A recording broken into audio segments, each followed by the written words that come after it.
Hello everyone. In this video, I'll guide you how to install Windows 11 on a new PC step by step in a simple and clear way. First, you need a USB flash drive with at least 8 GB of space and another working computer. Go to the official Microsoft website and download the Windows 11 Media Creation tool. Open the tool and choose to create installation media.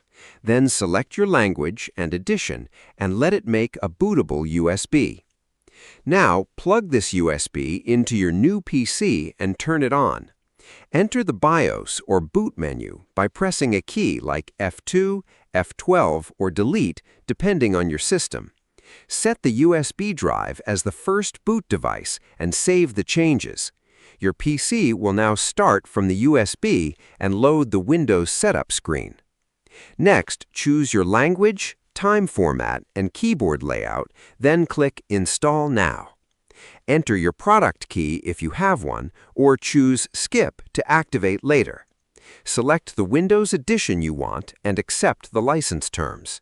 When asked for installation type, choose Custom Install. Now, select your main drive, usually unallocated space, and click Next.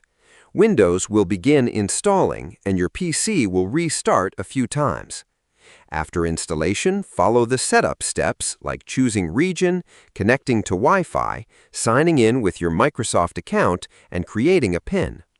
Once you reach the desktop, your Windows 11 is ready to use, and you can install drivers and updates to complete the setup. Subscribe the channel for more videos.